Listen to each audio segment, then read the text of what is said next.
तेजाताई,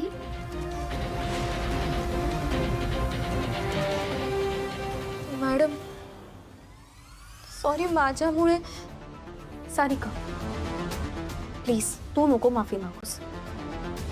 उलट मीच तेजाताईंच्या वतीने तुझी माफी मागते. तेजाताईंना काय झालंय? एवढा का संतापल्यात त्या?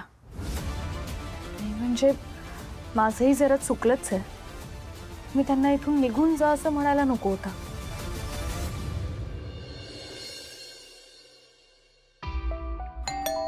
अयो मयान पुष्पा आले वाटतं.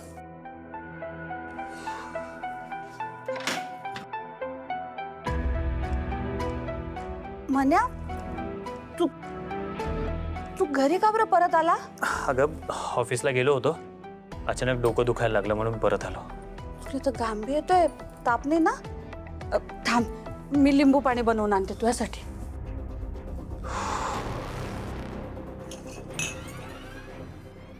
साहेब. अरे धनु, परत का आलास? ते मगाशी नेलेल्या कपड्यांमध्ये तुमचा हा महत्वाचा कागद माझ्याकडे आला होता, तोच परत द्यायला आलो होतो.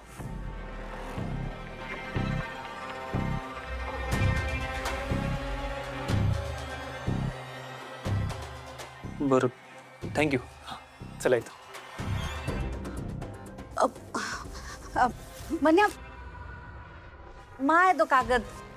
तुझा पेपर कसा काय असेल? आणि इकडे अरे खरंच मा कागद आहे तो, काही नाही त्याच्यामध्ये.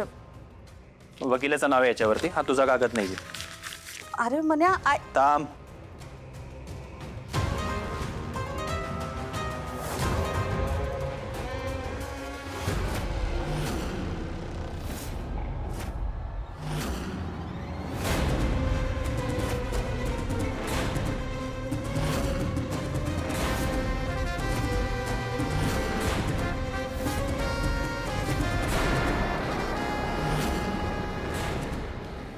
आई काय प्रकार आहे हा काय प्रकार आहे? ही खोटी डिवोर्सची नोटीस कोणी बनवली आणि खाली माझी खोटी सही कोणी केली? मला खरं सांग आई, मला माहितीये तुला याबद्दल सगळं माहितीये.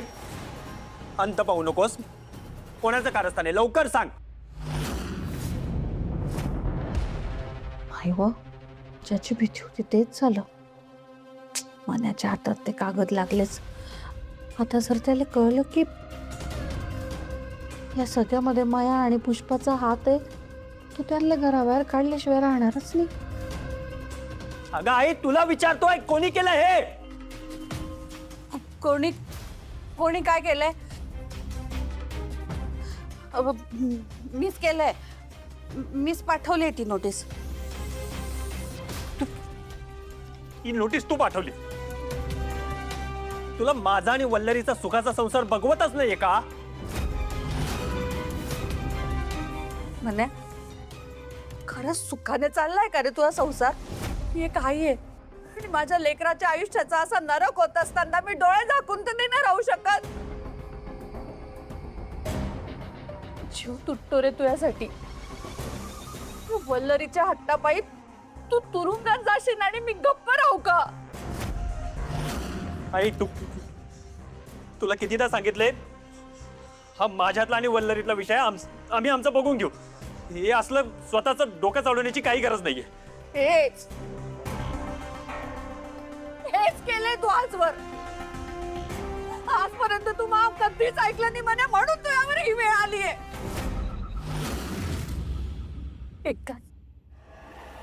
एकदाच मा ऐक.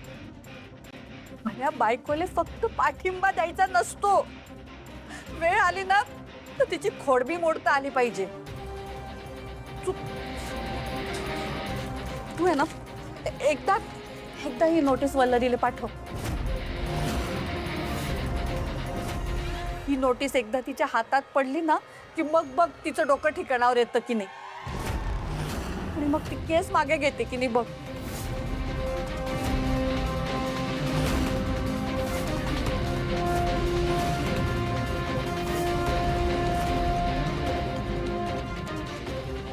मी हे असलं काही करणार नाहीये. मन्या,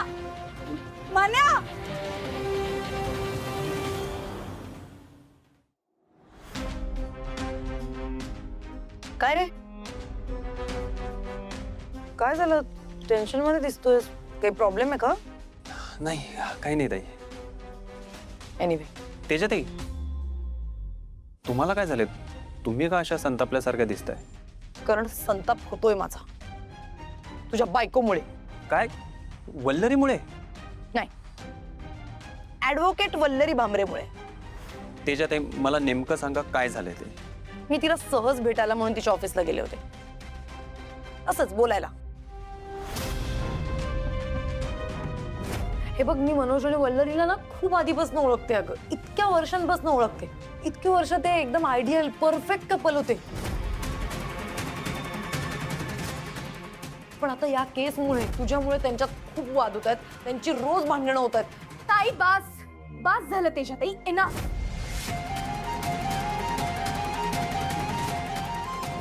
माझ्या क्लायंटशी असं बोलण्याचा तुम्हाला अधिकार नाहीये. जरा बघा तुम्ही तिला किती घाबरवलंय. बस एना, हात जोडते तुमच्या पुढे, पण अजून माझ्यासाठी प्रॉब्लेम क्रिएट करू नका. तुम्ही जात आहे. माझा विश्वासच बसत नाहीये की वल्लरी तुमच्याशी असं वागली. काय तू असशील चांगला नवरा म्हणून टॉलरेट करत असशील तिला. मी नाही आहे चांगली. वकील असेल ती तिकडे कोर्टात, नात्यात आणि मैत्रीत मी तिची वकिली चालू देणार नाही.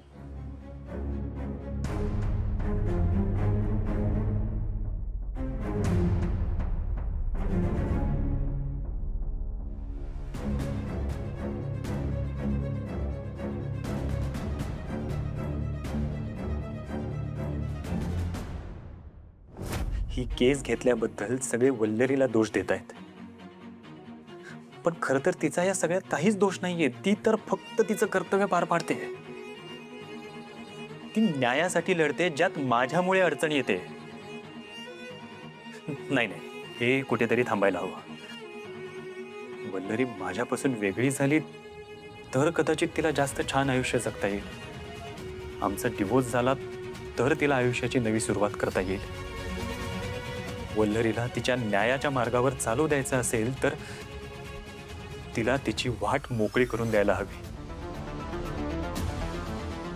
तसंही डॉक्टरांनी माझ्याकडे थोडेच दिवस राहिले आहेत असं सांगितलंय. मग मी का अडकून ठेवतोय तिला माझ्या जबाबदारीत? खरंच आता वेळ झाली. तिच्या भल्यासाठी मला हा जीव घेणा निर्णय घ्यावाच लागेल.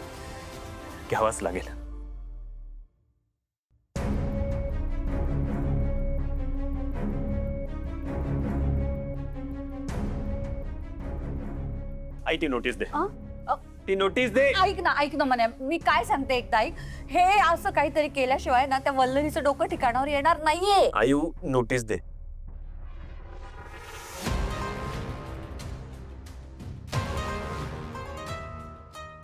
म्हणे ऐक फाडू नको. नाही फाडत. बरोबर बोलतेस तू. हे असं काहीतरी केल्याशिवाय वल्लरीचं डोकं ठिकाणावर येणार नाही.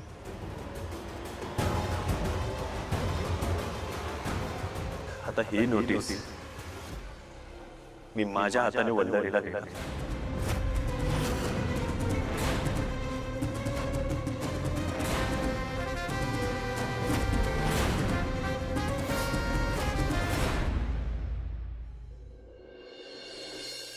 हो हो तेजा बरोबर आहे, पण तू शांत हो बरं आधी. काय तू मलाच काय शांत व्हायला सांगतेस यार? तिने तिच्या क्लायंट समोर माझा अपमान केलाय प्रेरणा. आणि मला सांग, मी काय चुकीचं बोलले ग? तेजा, तू चुकीचं बोललीयस असं मी म्हटलेलंच नाहीये, पण आपल्याला वल्लरी कशी आहे ते माहितीये ना. तिने एखादी गोष्ट ठरवली तर ती तिच्या मतावर ठाम असते. त्यामुळे तू कशाला गेलीस त्याच्याशी बोलायला? अगं ए बाई, मी समजवायला गेलेच नव्हते. मी नॉर्मली माझ्या मैत्रिणीला भेटायला गेले होते. आता तिकडे ती सानिका होती, तेव्हा तो विषय निघाला तर मी बोलले. आणि काय स्वतःच्या स्वार्थासाठी बोलले का काही? नाही ना. मनोज आणि वल्लरी बद्दलच बोलले, त्यांच्या चांगल्यासाठीच बोलले. हिला काय गरज होती मला एवढं सुनवायची? तेजा, तू खूप पॅनिक होतीयस असं नाही वाटत आहे का तुला? आणि हे बघ, भावनेच्या भरात ना तेव्हा बोलून गेली असेल वल्लरी, पण ती जे काही बोलली त्याचं तिलाही वाईट वाटत असणार आहे याची खात्री आहे मला. आणि तू काळजी करू नकोस, वाटल्यास तर मी एकदा बोलून बघते तिच्याशी. यू नो व्हॉट, हवं ते कर, काहीही कर, मला आता फरकच पडत नाही. माझं ठरलंय, या सगळ्यामध्ये आता मी पडणार नाही. तेजा, बाय. तेज, काय मुलगी आहे ही? प्रेरणा, तुम्ही सगळे ना वल्लरीला मैत्रीच्या नावाखाली प्रेशराईज करताय, जे चुकीचं आहे. काय यात कुठे आलंय प्रेशराईज करणं? अजित, आपली मैत्रीण कुठेतरी चुकत असेल तर त्याची जाणीव तिला नको करून द्यायला. हेच हेच वल्लरी चुकीची आहे, मनोज बरोबर आहे, हे तुम्ही का जज करताय? कारण या बाबतीत वल्लरी चुकीची आहे.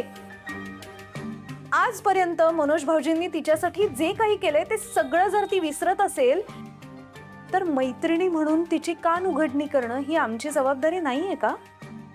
बरोबर आहे ना, तुम्ही मैत्रिणी कानउघाडणी करणार, तिकडे इंदू काकी तिच्या मागे भुणभुण करत असणार. अगं, तिला समजून घेणारं कोणीच नाहीये ग. तिची कोर्टामध्ये नंतर लढाई चालू होईल.